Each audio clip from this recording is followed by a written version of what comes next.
السلام عليكم ورحمة الله بسم الله والحمد لله والصلاة والسلام على رسول الله وعلى آله وصحبه ومن والاه رب اشرح لي صدري ويسر لي أمري واحلل عقدة من لساني يفقهوا قولي. Mes chers frères et sœurs, aujourd'hui notre thème avec l'aide d'Allah Azza wa Jal est la motivation dans la demande de science. Chaque musulman, chaque musulmane se doit d'apprendre la religion.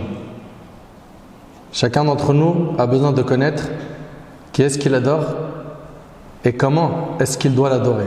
Donc la science surtout de la croyance, la aqida, également la science du fiqh, de la jurisprudence. Et il n'y a pas que ces deux sciences. Il y a beaucoup de sciences religieuses qui sont très importantes et qui vont t'aider à mieux connaître ton Seigneur Azza wa Jal, à mieux l'adorer. Aujourd'hui, on parle de la motivation dans la demande de sciences religieuses pour une raison qui est simple. C'est que chaque année, en début d'année, donc vers septembre, les gens se précipitent, pas tous, mais on va dire une bonne poignée de gens de notre communauté se précipitent vers les instituts, les écoles, les mosquées pour prendre des cours, pour apprendre la religion. Beaucoup de gens ne veulent pas louper le train. Et ça, on le salue et ça fait plaisir. Surtout quand on voit que de plus en plus de jeunes ont une grande motivation pour apprendre la religion. C'est quelque chose de magnifique. On les voit motivés. Ils ont soif. Ils sont prêts à tout. Mais le souci, c'est qu'un grand nombre de gens motivés au départ, qui vont s'inscrire, qui vont faire les causes, qui vont faire ce qu'il faut pour mettre le pied à l'étrier et apprendre la religion, un grand nombre d'entre eux ne tiennent pas longtemps. Il s'inscrit en septembre, puis en novembre, il n'est plus là. En décembre, il arrête. Et là, faut qu'on se pose les bonnes questions. Pourquoi est-ce qu'on arrête? Pour quelle raison?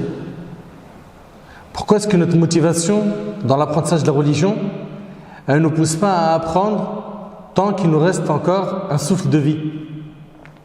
Parce que c'est ça en réalité. Chaque musulman, chaque musulmane se doit d'apprendre jusqu'à ce qu'il ou elle se retrouve dans sa tombe. Et on a des gens, non. 3-4 mois, il a vu 2 contrôles qui l'ont bousculé. La routine, le planning commence à durcir un petit peu. Et puis, Shaitan qui fait bien son travail, et il abandonne.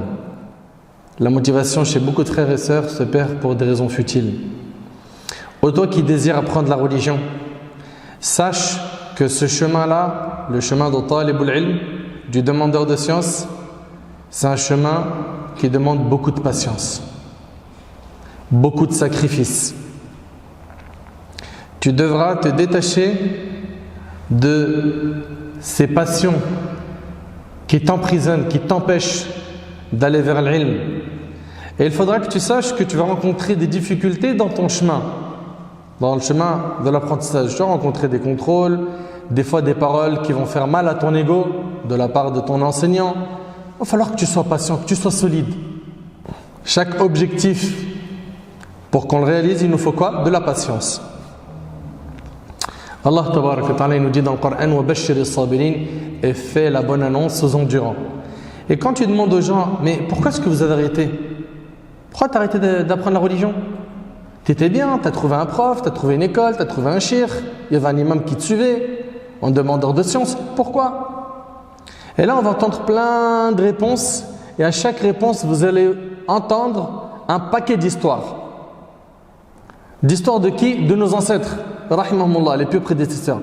Pour que l'on voit que finalement, ces freins que les gens ont, ce ne sont pas des freins.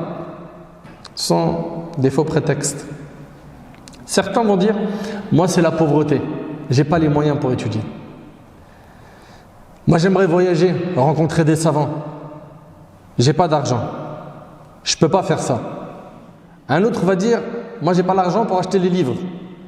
Et il faut savoir que il y a énormément de savants parmi nos ancêtres qui étaient pauvres, et la pauvreté, elle les a pas empêchés d'étudier. Ce qui manque en fait, à ses frères et sœurs, vous savez c'est quoi? C'est une grande motivation. Vous avez vu à quel point quand on est motivé pour quelque chose de la vie d'ici-bas, on fait tout pour l'avoir. Un tel jeune, il va acheter un vélo ou un scooter ou le dernier smartphone. Il ne s'essouffle plus dans sa course. Pourquoi? Pour avoir tel ou tel produit, telle ou telle chose de la vie d'ici-bas. Sachez que beaucoup de nos savants étaient pauvres. Et la pauvreté ne les a pas empêchés d'apprendre la religion. On est parti pour les histoires. L'imam Malik, rahimahullah, est-ce que ce nom vous parle? Oui ou non? Vous connaissez l'imam Malik? Qui le connaît? C'était le plus grand savant de Médine, rahimahullah. D'ailleurs, pour information, l'imam al-Bukhari, on parle de lui, c'est un grand savant, n'est-ce pas? Les professeurs de l'imam al-Bukhari, c'était des élèves de l'imam Malik. C'est pour que vous puissiez comprendre que l'imam Malik, c'est pas n'importe qui, rahimahullah. Il a pris la science de Nafi', de Zuhri, des gens, c'est des grands savants parmi les tabi'in, les successeurs. Nafi', c'était l'esclave d'Abdullah ibn Omar. Abdullah ibn Omar, c'est le compagnon le plus attaché à la sunna du prophète sallallahu alayhi wa sallam. Vous imaginez? L'imam Malik, rahimahullah, parlons de lui. Ibn al-Qasim, c'est un de ses plus grands élèves. Il rapporte que la pauvreté a touché l'imam Malik.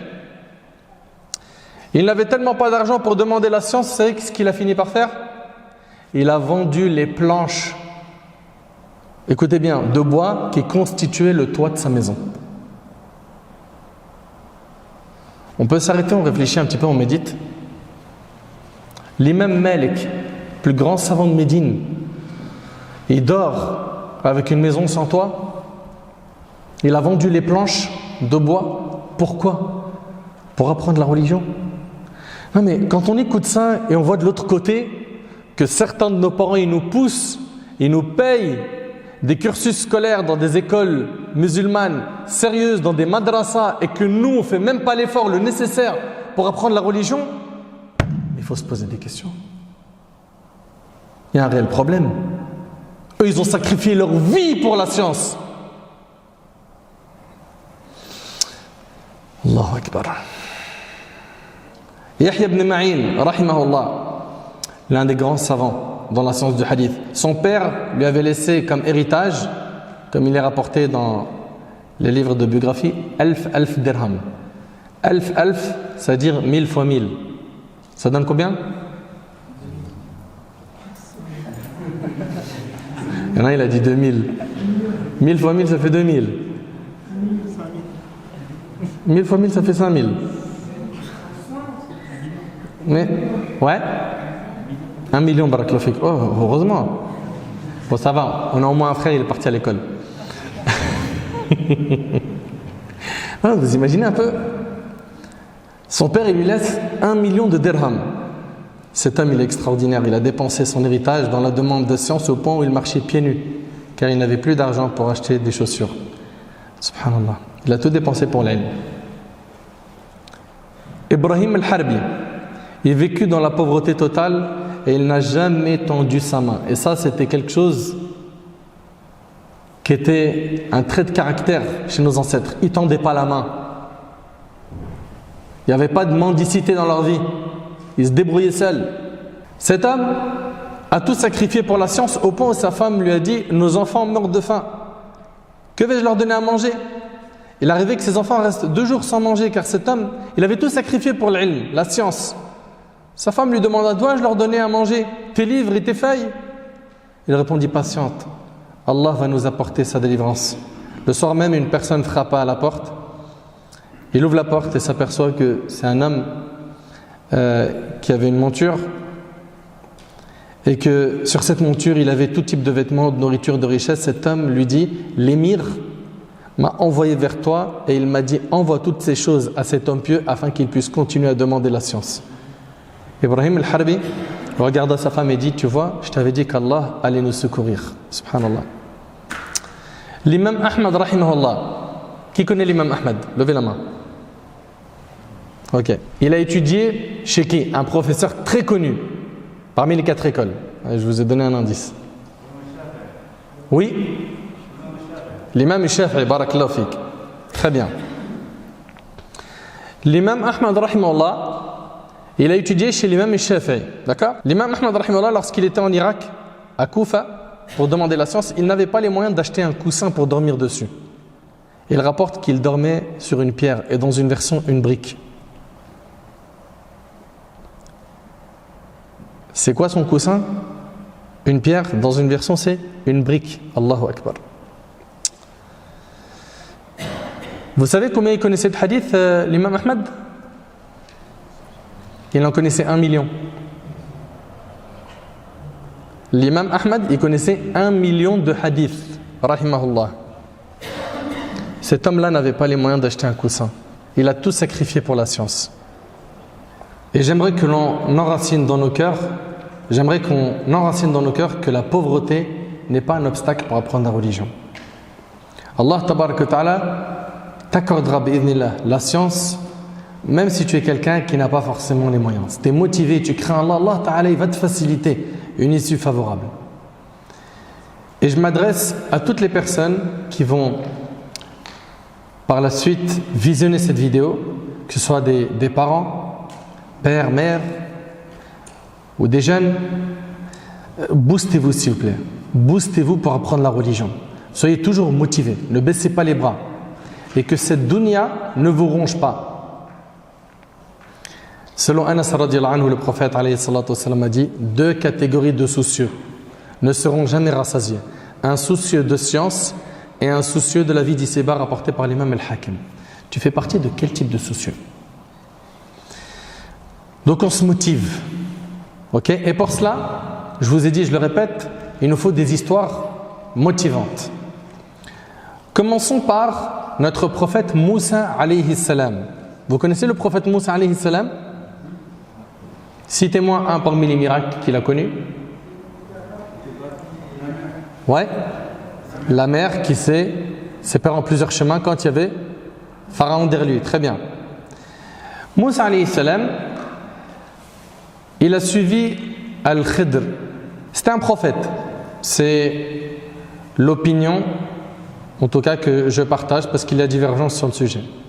Allah tabaraka wa ta'ala a dit dans Sourate Al-Kahf: قال له موسى هل أتبعك على أن تعلمني مما علمت رشدا. Moussa alayhi salam a dit à Al-Khidr: puis-je te suivre à condition que tu m'apprennes de ce qu'on t'a appris concernant une bonne direction? Lorsque Moussa alayhi salam a entendu parler d'Al-Khidr et comme quoi il avait de la science à transmettre, il n'a pas hésité. Il est parti le rencontrer directement afin d'apprendre la science que Al-Khidr connaissait. Moussa alayhi salam était motivé. Notre prophète alayhi salatu wassalam, Allah azza wa jalla lui a ordonné de demander, écoutez bien, d'accroître sa science et non son argent. Dans le Coran, Allah tabaraka wa ta'ala dit: wa qur rabbi zidni ilma.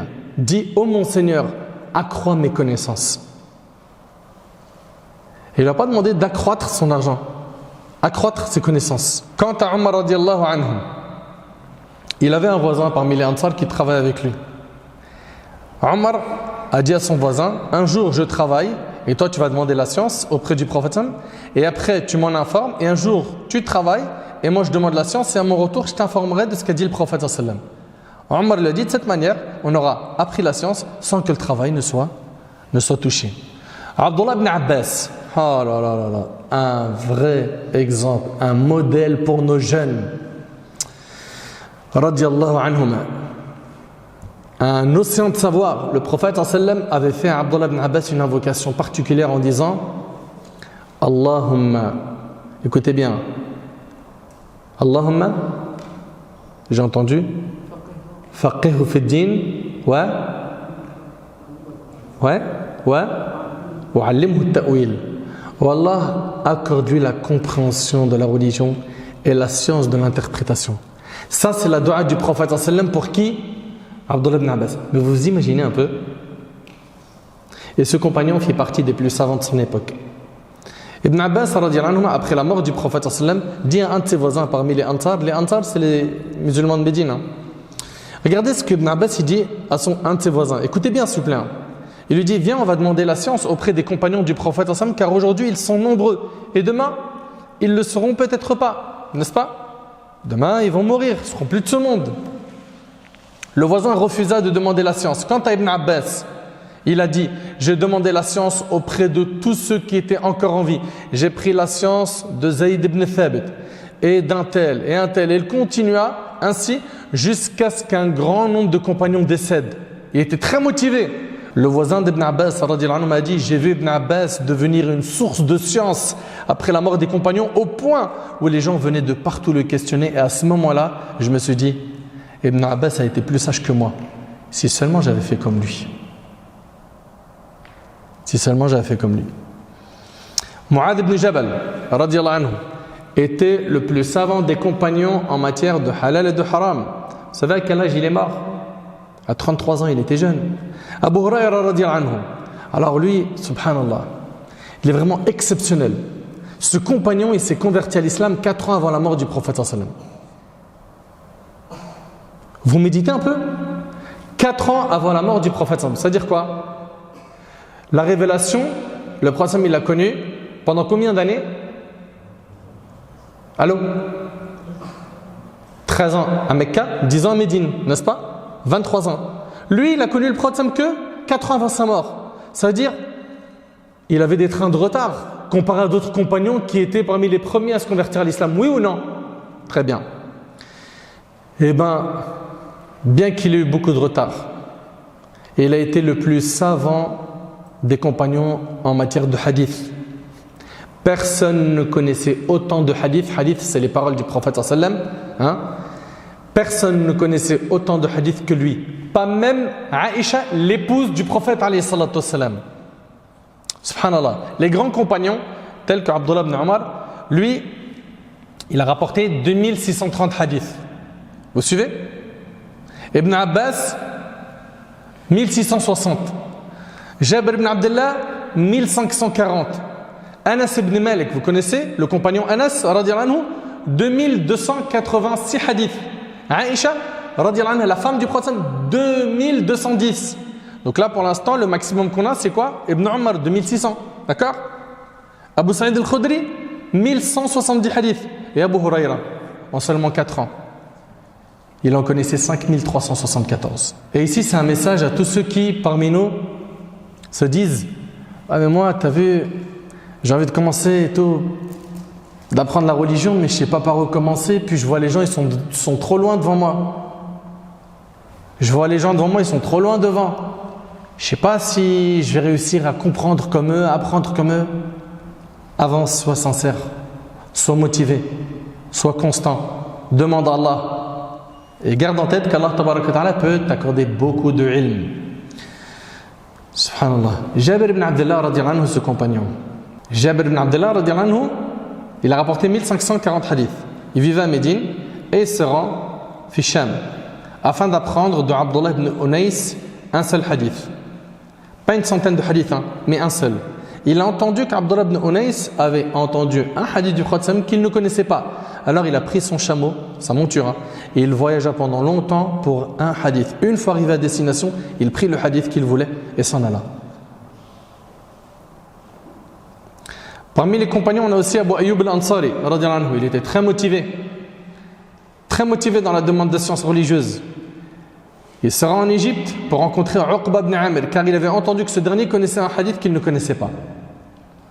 En écoutant tout cela, franchement, on ne peut que s'attrister sur notre situation, car pour beaucoup de gens parmi nous, on a à la maison Sahih al-Bukhari, Sahih Muslim, Tafsir ibn Kathir, Riyad al-Salihin, d'autres livres, et on lit très peu de ce que l'on a comme livre de religion à la maison. On lit très peu. Quand on a un smartphone, il y a de la glu entre notre doigt et le smartphone. Quand on a un ordi, ou une télé, ou une console, on ne s'en passe plus. Et les livres de religion, et l'apprentissage de l'islam. Et après, on s'étonne que beaucoup de gens ont une grande perte de valeur et de modèle. Ils n'apprennent plus l'islam. Le premier prétexte, celui de dire « Moi, j'ai pas d'argent », regarde, ces exemples qu'on vient d'évoquer, Ils étaient pauvres, ça les a empêchés d'apprendre. Deuxième prétexte que les gens ont pour ne pas demander la science religieuse, c'est « j'ai pas le temps ». L'imam al-Nawawi, rahimahullah, vous connaissez l'imam al-Nawawi? Normalement, quasiment tout le monde a chez lui Riyad al-Salihin. Il a été compilé par l'imam al-Nawawi. Beaucoup de musulmans connaissent Al-Arba'in al-Nawawiyya, les 40 hadiths de Nawawi, n'est-ce pas? L'imam al-Nawawi, cet homme qui a écrit le Majmou', qui, subhanallah, c'est des volumes et des volumes qu'il a écrits dans sa vie. Il est mort à l'âge de 45 ans. Il était très motivé. Apprendre, écrire, il était motivé. Ibn al-Qayyim, rahimallah, en parlant de son professeur Ibn Taymiyyah, il dit Ibn Taymiyyah écrivait en une seule nuit ce que les copistes écrivaient en une semaine entière. Al-Bazar, rahimallah, dit au sujet d'Ibn Taymiyyah, c'est comme si la science s'était mélangée à son sang et à son corps. La science n'était pas un slogan pour lui, mais une chose intime. Subhanallah. Quant à l'imam al-Bukhari, il y avait deux personnes avec lui qui demandaient la science. Et un jour, Inch'Allah, on traitera de la biographie de l'imam al-Bukhari. C'est vraiment quelqu'un d'exceptionnel. Les deux personnes à côté de l'imam al-Bukhari, ils écrivaient tout ce qu'ils entendaient de leur cheikh. Et l'imam al-Bukhari, il n'écrivait pas. Les deux hommes dirent à l'imam al-Bukhari, tu as perdu ton temps, tu n'écris rien. On a écrit jusqu'à maintenant 15 000 hadiths et toi, tu n'as rien écrit. Il leur dit, je n'ai pas perdu de temps. J'ai appris les 15 000 hadiths. Allahu Akbar. Combien? 15 000.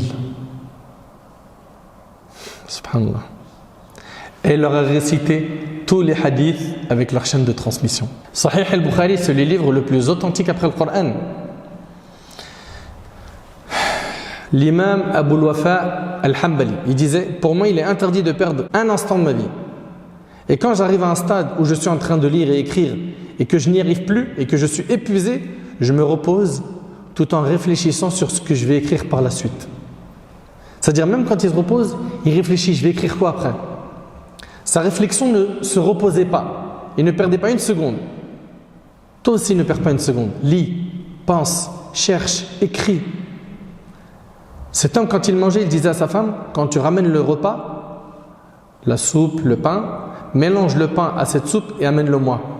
Elle lui a demandé, mais pourquoi ne prends-tu pas le pain seul et la soupe seule? Il lui répondit, car l'écart de temps que je mets entre couper le pain, le tremper dans la soupe et le mâcher est trop grand, alors que je pourrais pendant ce temps perdu lire au moins 50 versets du Coran. Troisième prétexte, après avoir parlé du deuxième qui est « j'ai pas le temps ». Le troisième c'est « les écoles et les savants sont loin ». Subhanallah. Il y avait un homme qui s'appelait Ya'qub ibn Sufyan, rahimallah. Cet homme a appris la science de plus de 1000 sheikhs. Il a fait de longs voyages pour demander la science. Cet homme écrivait beaucoup les hadiths. Et il dormait peu. Et il a été éprouvé, il est devenu aveugle. Cette nuit-là, il dormait en étant triste, car il ne pouvait plus écrire les hadiths du prophète sallallahu alayhi wa sallam. Il dit, cette nuit, je vis en rêve le prophète sallallahu alayhi wa sallam. Allahu Akbar. Le prophète sallallahu alayhi wa sallam qui lui a dit, qu'as-tu Ya'qub? Il répondit, je suis triste au messager d'Allah. Je suis triste au messager d'Allah. Le prophète semble lui demander, pourquoi cela? Il dit, ô prophète, je suis triste car j'ai perdu la vue. J'aurais voulu écrire ta sunnah au messager d'Allah. Le prophète sallallahu alayhi wa sallam, ça c'est dans le rêve, lui a dit alors, approche-toi. Approche-toi de moi. Je me suis rapproché, il crachota sur sa main bénie, m'essuya les yeux et j'ai retrouvé ma vue. Il dit, après mon réveil, je me suis aperçu que je voyais et je me suis remis à écrire les hadiths du prophète sallallahu alayhi wa sallam. Un autre exemple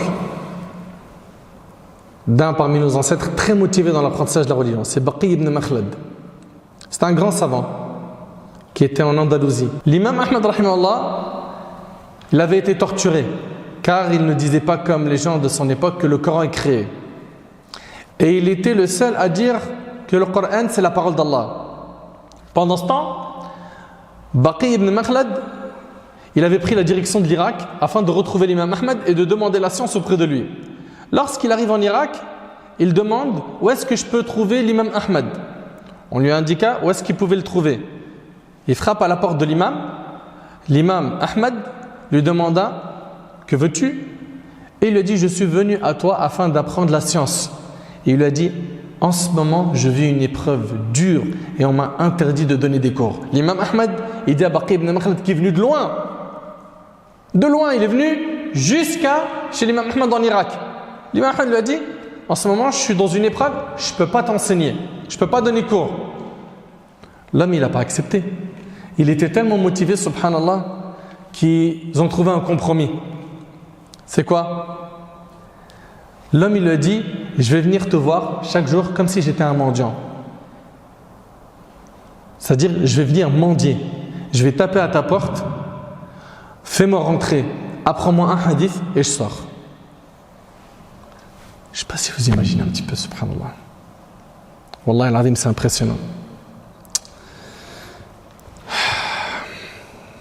La maison à l'imam Ahmad pendant ce temps-là, elle était surveillée. Chaque jour, cet homme-là venait avec des vêtements qui laissaient croire que c'était un mendiant.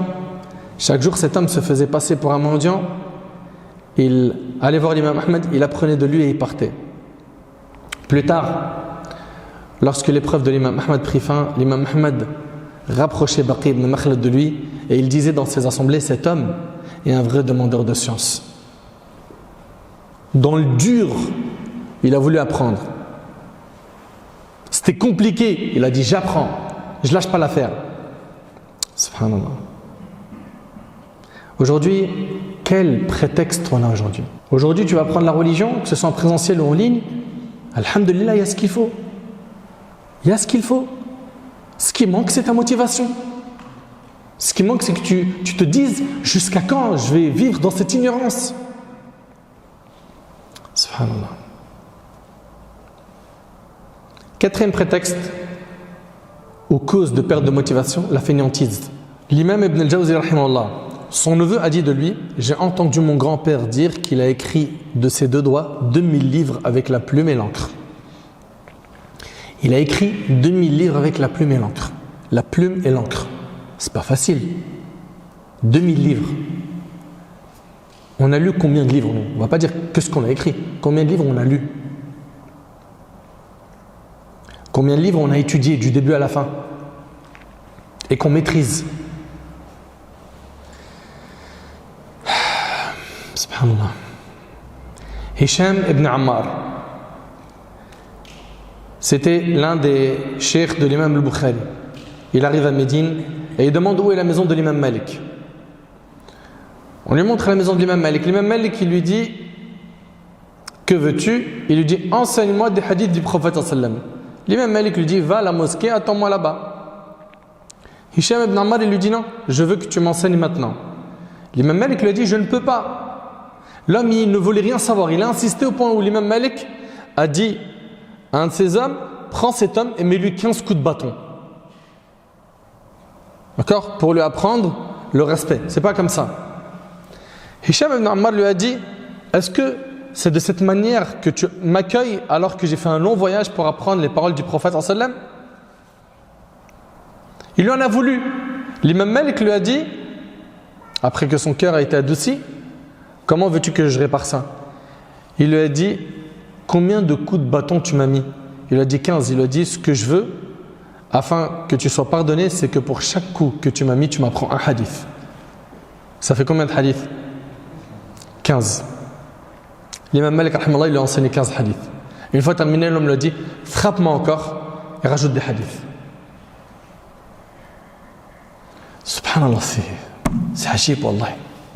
Incroyable. Quant à l'imam Shafi'i, rahimahullah, c'était un modèle parmi nos ulama, les savants. Il a voyagé beaucoup pour demander la science. Il a fait énormément de sacrifices pour apprendre la science.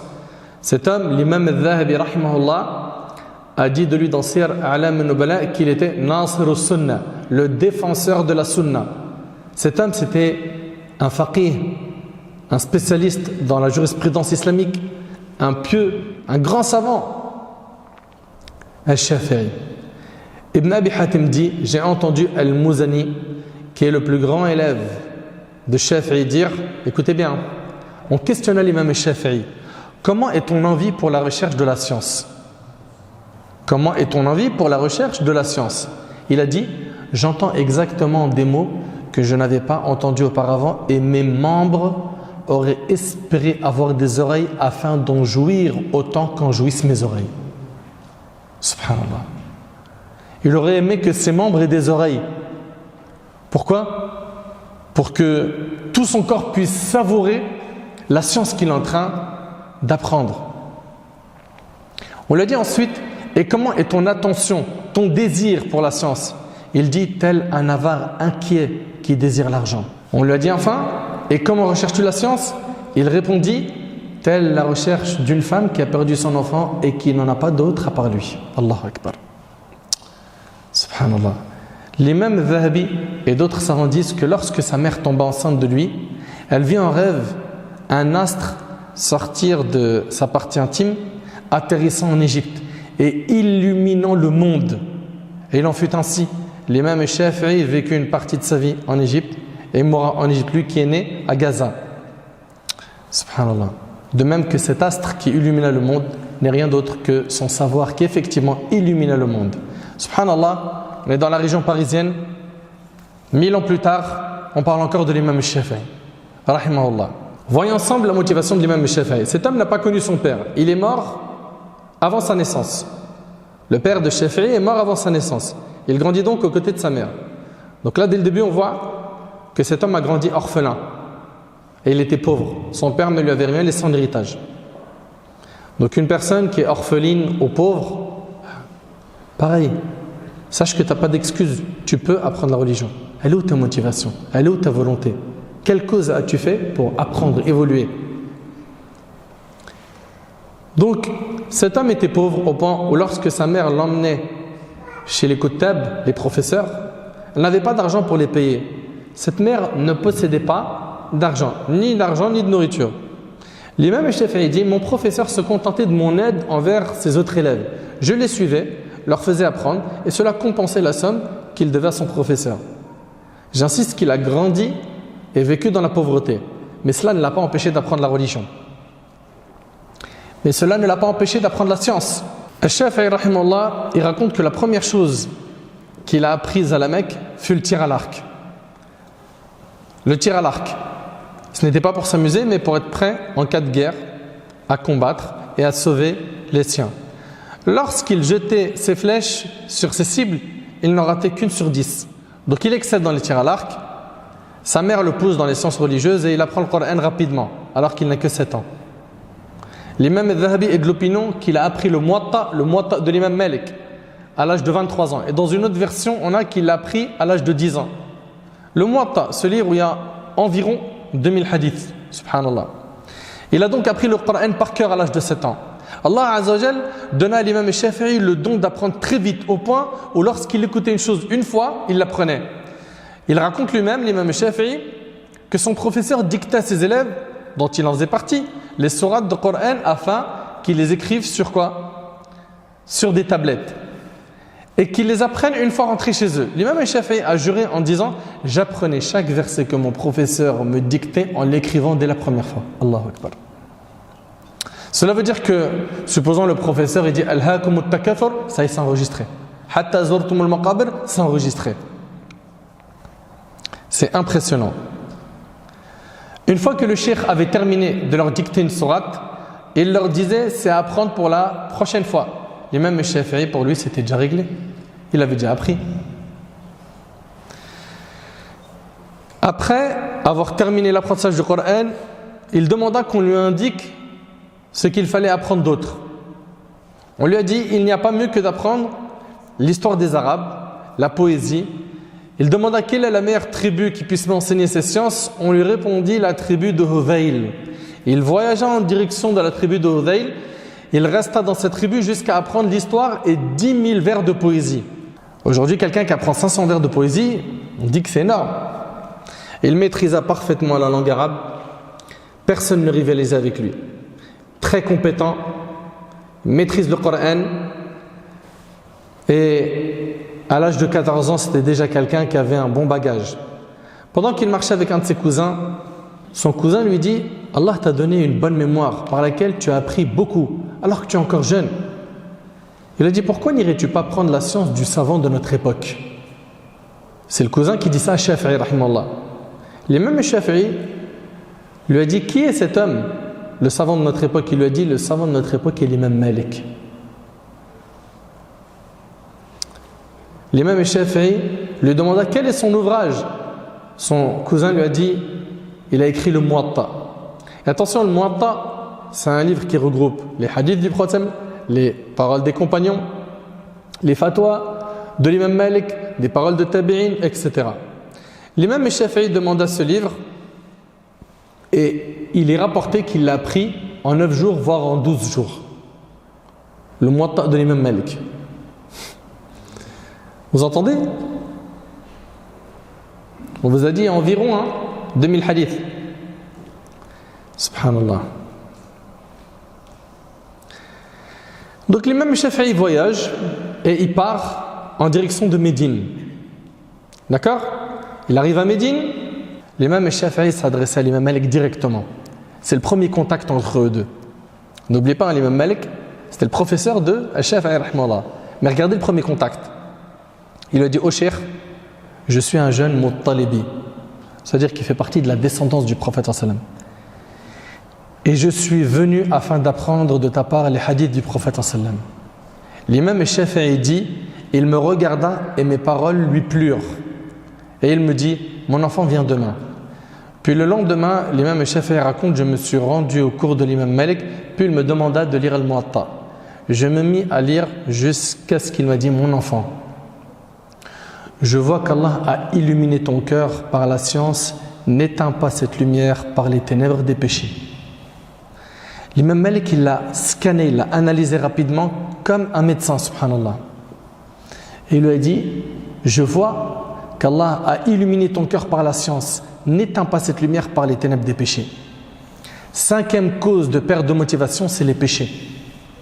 D'ailleurs, l'imam Shafi'i rahimahullah apprenait beaucoup et facilement. Et un jour, il alla se plaindre à Waki', un de ses shuyukh, en lui disant: je n'arrive pas à apprendre comme avant. Waki' lui a dit: sûrement tu as fait un péché, repens-toi. L'imam Shafi'i le dit effectivement en venant, il a dit qu'il avait fait un péché. Puis il s'est repenti.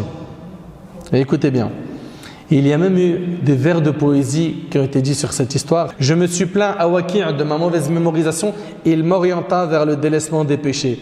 Il m'informa en me disant: cette science est une lumière et la lumière d'Allah n'est pas donnée aux pécheurs. L'imam Shafi'i demanda la science auprès de l'imam Malik, de l'imam Muhammad ibn Abi al-Hassan al-Shaybani et plein d'autres grands savants de son époque. Yunus as-Sudafi rahimahullah a dit: j'ai été étonné par la sagesse de l'imam Shafi'i. Je n'ai pas vu plus sage que lui. Il dit: un jour j'ai eu un débat avec lui. Écoutez bien, il y en a plein, ils aiment bien les débats comme ça pour gonfler leurs muscles, montrer qu'ils connaissent 2-3 hadiths, qu'ils ont écouté 10-12 vidéos. Non. Ici, après avoir débattu avec l'imam Shafi'i, il dit: je me suis mis en colère contre lui car on n'avait pas eu la même opinion sur un sujet. Yunus as-Sudafi dit: je l'ai rencontré en chemin, il me prit par la main et me dit: ne pouvons-nous pas être des frères même si l'on diverge sur un point? Subhanallah. Ishaq ibn al-Rahway, il raconte que l'imam Ahmed s'empressait de s'asseoir dans les assemblées de l'imam Shafi'i. Et l'imam Ahmed disait à Ishaq: si tu rates les cours du hadith, ce n'est pas grave, mais si tu rates les cours de l'imam Shafi'i, tu auras perdu un grand bien. Ishaq demanda à l'imam Ahmed: et qui est ce Shafi'i chez qui tu t'assois? L'imam Ahmed lui a dit: si tu n'assistes pas à ces assemblées, tu auras perdu un grand bien. Ishaq ibn Rahway, par curiosité, voulut en connaître un peu plus sur le Shafi'i. Alors, il est parti le voir et il a débattu avec lui dans plusieurs matières, en commençant par la langue arabe. Puis il s'est aperçu que c'était une source inépuisable en langue arabe. Après, il a débattu avec lui en hadith. Il a vu pareil que c'était un océan de savoir en hadith. Après, il a débattu avec lui en fiqh. Il a vu que c'était quelqu'un d'extraordinaire en fiqh. Pareil, en aqid. Après plusieurs débats, il s'est aperçu qu'il était devant une bibliothèque complète. Après avoir terminé le débat, vous savez ce qu'il a dit? Il a dit: maintenant je sais qui est Shafi'i. Subhanallah. Abdullah ibn Ahmad ibn Hanbal disait: j'entendais mon père faire des invocations à l'imam Shafi'i dans ses prosternations. Il faisait beaucoup de dua pour l'imam Shafi'i. Alors je lui ai demandé: qui est Shafi'i à qui tu fais beaucoup de dua? Surtout que c'est qui? C'est l'imam Ahmad, c'est pas n'importe qui. Il lui répondit: Shafi'i est comme le soleil pour les habitants de la terre et comme le remède, la bonne santé pour les gens. Mes frères et sœurs, quiconque apprend la science de la religion fait partie des vivants. Quant à celui qui ne l'apprend pas, il fait partie des morts. On avait pas mal d'histoires très motivantes. La question maintenant qu'il faut se poser, c'est elle est où ma place, moi, dans le monde de talab al-ilm, dans le monde de la demande de sciences religieuses? Subhanallah. Ces gens-là, ils avaient tous une chose en commun, des parents qui les ont poussés à apprendre la religion. Et il y a un message ici que j'adresse aux parents. Accompagnez vos enfants pour qu'ils apprennent la religion. Motivez-les, conseillez-les. Faites le nécessaire pour leur faire aimer le monde de la science. Je sais que ça va être difficile avec certains profils, mais soyez patients, invoquez Allah. Allah subhanahu wa ta'ala vous facilitera. L'imam Ahmed a perdu son père très tôt. Il est mort alors qu'il n'avait que 30 ans. L'imam Ahmed a grandi, lui aussi, auprès de sa mère. Comme l'imam Shafi'i. Sa mère était très pauvre. Elle ne possédait que 2 boucles d'oreilles qu'elle a vendues afin que son fils puisse apprendre la religion une fois plus grand. L'imam Ahmed les prit et les vendit à 30 dirhams. L'imam Ahmed demanda la science dans l'année où mourut l'imam Malik. Subhanallah, on remarque qu'ils ont vécu à la même époque. L'imam Ahmed a rapporté ces hadiths de 280 et quelques personnes. Il était très motivé dans la demande de science. Il a compilé son livre de hadiths très connu qui est Al-Musnad. Il fait une dizaine de volumes. L'imam Ahmed raconte qu'il se dirigeait vers Koufa pour apprendre la science. Il dit « J'avais loué une maison dans laquelle je ne possédais ni lit, ni couverture, ni même un coussin. Il dormait sur une brique. » C'est impressionnant quand même. Quand on regarde, mashallah, nos maisons, comment elles sont décorées. Attention, je ne suis pas en train de dire qu'on n'a pas le droit d'avoir du confort, des meubles, de décorer la maison. Mais regardez comment ils étaient simples, comment ils ont sacrifié pour la science. Quand on lui a demandé « Quand est-ce que tu as te reposé ? Tu fais que d'apprendre, enseigner, apprendre, tu fais que ça. » Il a dit « Je serai avec la plume jusqu'à la tombe. » Subhanallah. Bien sûr, dans tout cela, il ne faut pas oublier nos sœurs. Nos sœurs ont un immense rôle à jouer dans l'éducation des enfants. Beaucoup d'entre elles ont des maris qui, souvent, sont à l'extérieur de la maison pour le travail ou d'autres occupations. Et donc, elles ont plus de proximité avec les enfants. Mes sœurs, aujourd'hui, vous devez, vous aussi, mettre le pied à l'étrier et apprendre. Organisez-vous. Placez comme objectif de vous élever spirituellement parlant. Et ça passe par la science. Il faut impérativement que vous appreniez. Sachez que l'une des plus grandes savantes de l'époque du prophète, c'était Aïcha, la femme du prophète, 2210 hadiths. Sachez que l'imam Ibn Asakir, un grand savant de notre communauté, il a eu plus de 80 shaykha, c'était des femmes. Il y en a eu à l'époque. L'imam Malik, rahimallah, lui-même, lorsqu'il était en train d'écouter les récitations de ses élèves, de son livre Al-Muwatta, il mettait sa fille derrière la porte. Et dès que la personne se trompait, elle tapait des mains. Puis l'imam Malik disait à la personne « Reprends, tu t'es trompé ». Fahbab el-Kiram, ces motivations ne doivent pas s'éteindre. Aujourd'hui, je vois, mashallah, il y en a beaucoup, ils sont motivés, ils sont en train d'essayer d'apprendre. Eh bien, apprendre, c'est jusqu'à notre mort. Ça ne s'arrête pas avec un cursus scolaire de 3-4 ans dans tel institut, dans telle école. Où j'ai fini tel programme, tel livre, c'est bon, j'arrête. C'est jusqu'à ta mort, tu as besoin d'apprendre, c'est un besoin. La science, pour la demander, il faut se munir surtout de 3 choses. 1, être sincère. Rappelez-vous des 3 premiers qui comparaîtront le jour du jugement et qui seront jetés dans le feu parmi les gens de notre communauté. Le combattant, le savant et le généreux, qui parce qu'ils n'ont pas été sincères, ils finiront finnar, qu'Allah nous en préserve. Également, deuxième point très important, mets en pratique ce que tu as appris. Sinon, cette science est un argument contre toi. Oussama ibn Zayd a dit, j'ai entendu dire le messager d'Allah sallallahu alayhi wa sallam, le jour de la résurrection, on fait venir l'homme pour le jeter dans le feu. Ses intestins sortent de son anus et il tourne en les traînant après lui comme tourne l'âne autour d'un moulin. Les gens de l'enfer se rassemblent alors autour de lui et lui disent « Oh un tel, qu'est-ce qui t'arrive? N'est-ce pas toi qui commandais le bien et interdisais le mal sur terre? C'était toi qui nous donnais des cours, qui nous faisait des rappels. Comment ça se fait? T'es en enfer, t'es humilié. » Il dit « Si, j'ordonnais en effet le bien, mais sans le faire moi-même. Et j'interdisais le mal tout en le faisant. » Rapporté par Bukhari Muslim, qu'Allah nous préserve de ce comportement. Donc 1, sincérité. 2, tu mets en pratique cette science. 3, tu transmets. T'as appris, transmets. Fais profiter ton entourage. Fais profiter, aujourd'hui tu as un smartphone, tu as les réseaux sociaux, tu as plein de moyens pour transmettre une information positive. Transmettre cette religion aux gens. Apprends, mets en pratique, fais la da'wah. Et n'oubliez pas, le prophète sallallahu alayhi wa sallam a dit, transmettez de ma part ne serait-ce qu'un seul verset. C'est rapporté par l'imam al-Bukhari. Motivons-nous, demandons la science et ne baissons jamais les bras, même si c'est dur. Et n'oubliez pas que le shaitan, il n'aime pas ce chemin et il va tout faire pour vous empêcher de continuer. Si à un moment donné, tu as envie de quitter le navire et d'arrêter d'étudier, accroche-toi à quelqu'un de ta classe ou de tes amis et dis-lui, j'ai une baisse de foi, j'ai une épreuve, j'en peux plus, j'arrive pas, je vais lâcher. Et à vous de vous aider, de vous entraider, de rester soudés pour que personne quitte le navire. C'est votre devoir les frères. Et mes sœurs, pareil, c'est votre devoir. Et n'utilisons pas de faux prétextes, s'il vous plaît. Il y a toujours des solutions pour apprendre la religion. Donc pas de faux prétextes, barakallahu fikum. On a besoin de retourner à l'apprentissage de la religion pour vivre heureux dans ce monde et dans l'au-delà. Et j'implore Allah subhanahu wa ta'ala de m'accorder ainsi qu'à vous une grande motivation dans la demande des sciences religieuses. J'implore Allah subhanahu wa ta'ala de faire que ce discours trouve une place dans votre cœur et qu'il soit bénéfique, profitable et surtout qu'il soit accepté. J'implore Allah subhanahu wa ta'ala de vous récompenser, de vous bénir, de vous préserver. Sallallahu subhanahu wa ta'ala an yanfa'ani bima qultu wa an yanfa'akum bima sami'tum. Hadha ma a'lamu Allah azza wa jalla a'la wa a'lam. Subhanaka Allahumma wa bihamdik. Ashhadu an la ilaha illa anta astaghfiruka wa atubu ilayk. Wa akhiru da'wana alhamdulillahi rabbil alamin. Wassalamu alaykum wa rahmatullahi wa barakatuh.